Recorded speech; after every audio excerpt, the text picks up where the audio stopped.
මා මෝසෙස් සමග වැඩ සිටියාක් මෙන් නුඹ සමගද වැඩ සිටින බව සියලු ඊශ්‍රායල්වරුන් දැනගනු පිණිස ඔවුන්ගේ ඇස් ඉදිරියෙහි නුඹ උසස් කිරීමටද අද දවසේ මම පටන් ගන්නෙමි. සාමාන්‍ය සමය 19 වන සතිය අගෝස්තු 12 බ්‍රහස්පතින්දා මෙනෙහි කිරීම. මගේ ප්‍රේමාන්තයනි, ස්වාමින් වහන්සේගේ කරුණාව නිසා පමණමයි අද ඔබ ඔතන ඉන්නේ, අද මම මෙතන ඉන්නේ. මේක අමතක වුණොත් ඔබ, මේක අමතක වුණොත් ඔබට, මගේ ප්‍රේමාන්තයනි, ඔබ සම්පූර්ණයෙන්ම උන්වහන්සේගේ ආදරේ රැහැණෙන් ගිලිහෙනවා. ඔබ කාලකන්ණි තැනකට වැටෙනවා. ඔබගේ උද්දච්චකම, ඔබගේ අතීතය, ඔබ හිටිය තැන, උන්වහන්සේ ඔබ ගත්ත විදිය ඔබට අමතක නම්. මගේ ප්‍රේමාන්තයනි, ජොෂුවාව ස්වාමීන් වහන්සේ තෝරගන්නේ පොරොන්දු දේශයට අරගෙන යන ඊශ්‍රායල් ජනතාව. මෝසස්ගේ මරණයෙන් පස්සේ අද උන්වහන්සේ ජොෂුවට කියනවා, මම මෝසස් එක්ක හිටියා වගේ ඔබත් එක්ක ඉන්නවා, මම ඔබ විශ්වාස කරනවා. ඒක ස්වාමීන් වහන්සේ කරන්නේ ජොෂුවගේ සුදුසුකමක් නෙමෙයි.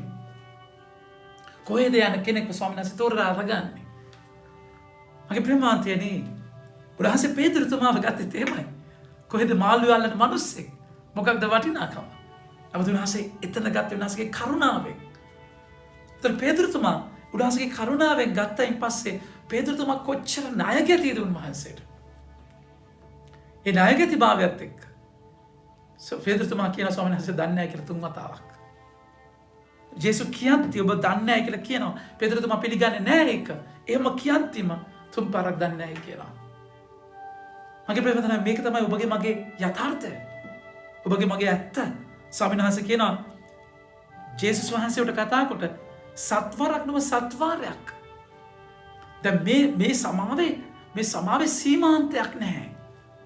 මේක උපමා කරන්නේ මොකක්ද? මන්ද ස්වර්ග රාජ්‍ය මෙවැන්නකට උපමා කළ හැකිය. සිය දාසයන් සමග ගණන් ඉලව බැලීමට තීරණය කරගත් රජෙක් විය. දෙවියන් වහන්සේ ගණන් ඉලව බැලුවනම් ඔබට මට දීපු දේවල් එක්ක උන්වහන්සේට අපි මිලගෙවන්න වුණොත් මගේ ප්‍රමාණය කොහොමද ගෙවලා ඉවර කරගන්නේ? හරියට ඒක කෝටි ගානක ණයක් වගේ. රුපියල් කරගත් රජෙක් ඒක හිස්සේ කරන්න පටන් ගත් කල රුපියල් 2 කෝටියක් ණය පමණ වූ ණය කෙනෙක් හම්බ වෙයි. අතන මේ මුදල 2 කෝටියකට වඩා ගොඩාක් වැඩි. ටැලන්තු 2000ක් කියලා කියනවා. ටැලන්තුව කිලෝ ගානක් රත්තරන් රිදී බර කිරණ මෙම්මක් ටැලන්තුව කියන්නේ. ඒතර මේන් 2000ක් හිතා ගන්නවත් බැරි තරම. ඒක ඔබගේ මගේ ජීවිතය යථාර්ථය. උන්වහන්සේට මම කොච්චර ණයගැතියද? උන්වහන්සේ ගණන් ඉලව බැලුවොත් උන්වහන්සේ ඉදිරියේ මම කොච්චර ණයගැතියද? මම කොච්චර පෞකාරයෙක්ද? මගේ ප්‍රේමාන්තනේ, මේක ඔබේ ජීවිතේ අමතක වෙන්න හොඳ නැති දෙයක්. ඒකෙන් අදහස් කරන්නේ අපි වැරදිකාර හැඟීමක ජීවත් වෙනවා කියලා. නෑ, හැඟීම මොකක්ද? මට උන්වහන්සේ ආදරය කළා කියන සුන්දරත්වය. මාව උන්වහන්සේ ඊතර කරා කියන දයාබරකම. උන්වහන්සේ ජොෂුවට කතා කරලා කියනවා, බලන්න, නුඹ ගිවිසුම් කරඬු උස්සලාගෙන යන පූජකවරුන්ට කතා කොට ඔබ හැම ජෝර්දාන් ගඟේ දිය අද්දරට පැමිණි විට එහි නැවතී සිටින කියා අණ කරන්න. ජොෂුවා ඊශ්‍රායල් ජනයා අමතමින් මෙහි පැමිණ ඔබගේ දෙවි සමිදාන් වාසයේ වදාරන දෙයට සමන් දෙන්නයි කීවේ. ඔහු තවදුරටත් මෙසේ කීවේ, දේජීවමාන දෙවියන් වහන්සේ ජීවමාන දෙවියන් වහන්සේ ඔබ අතර සිටින බවත් උන්වහන්සේ නොඅනුමානවම ඔබ ඉදිරියේ කානානිවරුන් සහ හිත්තිවරුන්ද හිවිවරුන් සහ පෙරිසිවරුන්ද ගිර්ගාෂිවරුන් හා අමලික්වරුන්ද සම්පූර්ණයෙන්ම විනාශ කරන බව, අමලික්වරුන්ද යසුබවරුන්ද පන්නා දමන බව ඔබ මෙයින් දැනගන්න විය. බලන්න, මුළු පොළවට අධිපති වෙන සමිදාන වාසික ගිවිසුම් කරනුව ඔබ පෙරටුවන් ජොර්දාන් ගඟට වැඩම කරනවා ඇත. ස්වාමීන් වහන්සේ එයාලගේ ජීවිතය අරගෙන යන විදිය, එයාලගේ ජීවිතේ සටන කරන විදිය, ජොර්දාන් ගඟෙන් එතර කරන විදිය බලන්න. මගේ ප්‍රේමන්තනේ, මේක උන්වහන්සේ කරන්නේ. ඔබගේ මගේ ජීවිතයේ මේ දේ උන්වහන්සේමයි කරන්නේ. මුළු පොළවට අධිපති වෙන සමිදාන වහන්සේගේ ගිවිසුම් කරඬුව උසලාගෙන යන පූජකවරුන් ජොර්දාන් ගඟේ දියේ පාතබන කෙනෙහිම ඉහළින් ගලා ගසෙන ජලය නතර වී ගොඩ ගැහී සිටිනු ඇත. සෙනග ජොර්දාන් ගඟෙන් එතරට යන්නට තමන්ගේ කූඩාරම් වලින් නික්ම ගිය විට ගිවිසුම් කරඬු උසලාගෙන යන පූජකවරු සෙනගට පෙරටුවන් ගියෝය. ගිවිසුම් කරඬු උසලාගෙන හිටිය පූජකවරු පයතියද්දී ජලය නතර වුණා.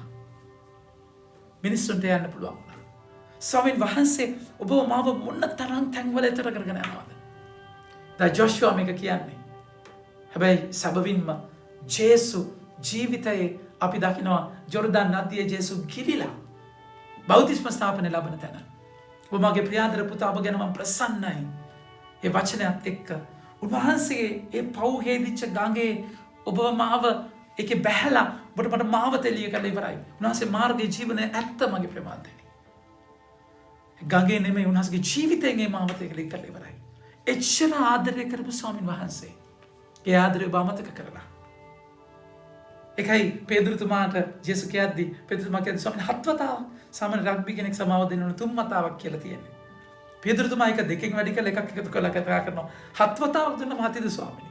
හැමතිස්සෙම බැනුම් අහන පේදුරු අඩු ගානේ දැන් හරි හොදක් අහයි කියලා වෙන්නේ නැති එහෙම කියන්නේ නැත්තේ. ජේසු ඔළුව ජේසු දෙන උත්තරය පේදුරුතුමාට හිතා ගන්නත් බැරි දෙයක්.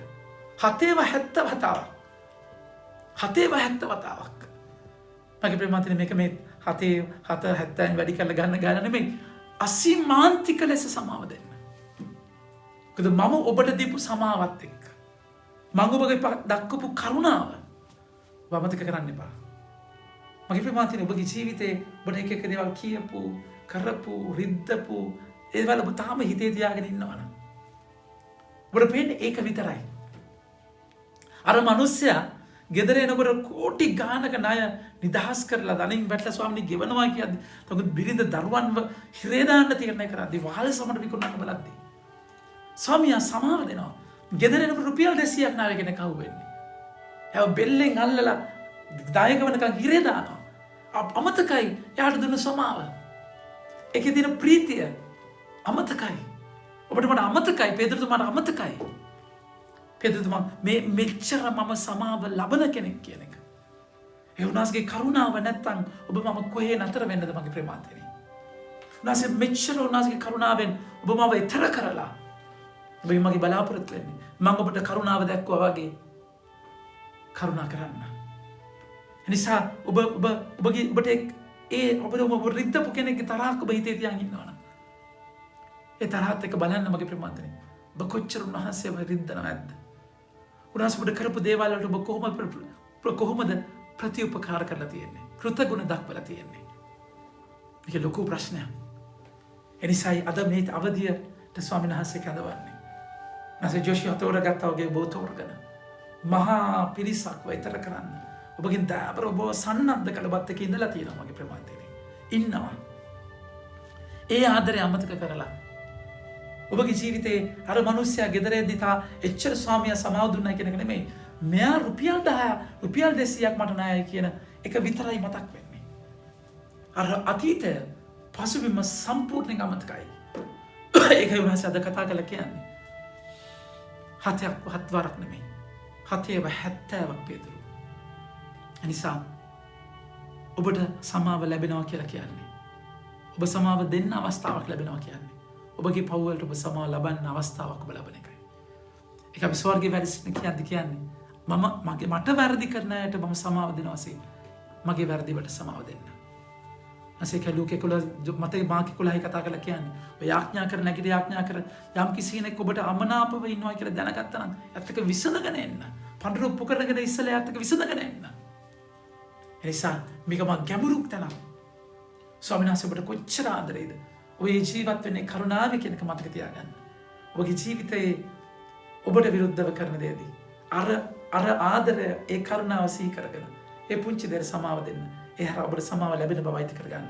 ජොෂුවාව තෝරගත්තා වගේ උන්වහන්සේ ඔබත් එක්ක මේ ඊතර වෙන ගමනට යන බව මතක තියාගන්න. ජෝර්දානෙන් ඊතර වෙලා ජේසු ඔබ වෙතර කරන්නේ තව කෙනෙක්ට අත දෙන්න කියන එක අයිති කරගන්න වචනය අද අපට ආරාධනා කරනවා. ආමෙන්. ජෙස්පීනයි.